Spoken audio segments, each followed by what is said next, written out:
ৰাতিপুৱাই ফোন কৰিলে বাঘিনী এজনীয়ে মই বোলো যাবতো লাগিবই মাতিছে যেতিয়া পিছে খোৱাবা কি বোলে আহিলেহে গম পা মই বিচাৰো নাথাকিলোঁ পটাপট গাড়ীখন লৈ কিনে ওলাই গ'লোঁ গাড়ীখন লৈ ওলাই আহিছিলোঁহে ৰ'দে বুলিবা তোকো যাব নিদিওঁ মইতো কম বস্তু নহয় মই পাই পেলাই পূৰা এচিটো বহাই দিলোঁ বোলো দে এতিয়া কেনেকৈ মোক পূৰা পুৰ আহি পেলাই মিছা কেম্পে পালোঁহি য'ত আমাৰ সেনা বাহিনীসকল ইয়াত থাকে আৰু এনেকৈ আহি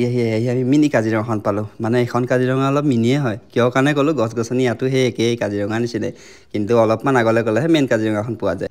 এতিয়া আৰু ৰৈ ৰখাত নাই এতিয়া পেট পূজা ক'ত কৰিব পাৰি তাকে মই চোৱাত লাগিলোঁ আৰু অকণমান আগলৈ গৈ পেলাই আমাৰ বালাজী হোটেল পালোঁ আৰু হোটেল পাই পেলাই ডাঙৰকৈ পোষ্টাৰখন দেখিলোঁ পনীৰৰ আৰু মইতো পনীৰ খাই ৰ'ব নোৱাৰোৱেই নে কি ৰাইজ গাহৰি যেনে ভাল পাওঁ পনীৰ সিমানে ভাল পাওঁ আৰু পট আহিলোঁ আৰু দাদাই এইফালে ধুনীয়াকৈ দুখন থালি লগাই দিলে লগত দিছে কাৰাই পনীৰ আৰু দুটা ৰুটি আৰু তাৰকা আৰু এয়াই খাই পেলাই একদম বহুত বেছি ভাল লাগে বালাজী হোটেলত আপোনালোকে আহিব পাৰে একদিন টেষ্ট কৰিবলৈ আৰু ময়ো পিছে ৰখি নাথাকিলোঁ খোৱাত ব্যস্ত হৈ গ'লোঁ কাৰণ মোৰ ভোকটো এনেও খাওঁকৈ থাকে আপোনালোকে জানেই এই লাগিলে গাহৰিয়ে হওক নাইবা পনীৰে হওক বা মাছেই হওক আৰু মই খাই ৰৈ নাথাকিলোঁ বাৰু গাহৰি খোৱা ভিডিঅ'টো দেখাই পেলাই পেট বেমাৰে হৈ গ'ল এইবাৰ আকৌ পনীৰ খোৱা ভিডিঅ'টো দি পেলাই বা মোৰ কি বেমাৰ হয় নেক্সট ভিডিঅ'ত জনাম দেই ৰাইজ বাই বাই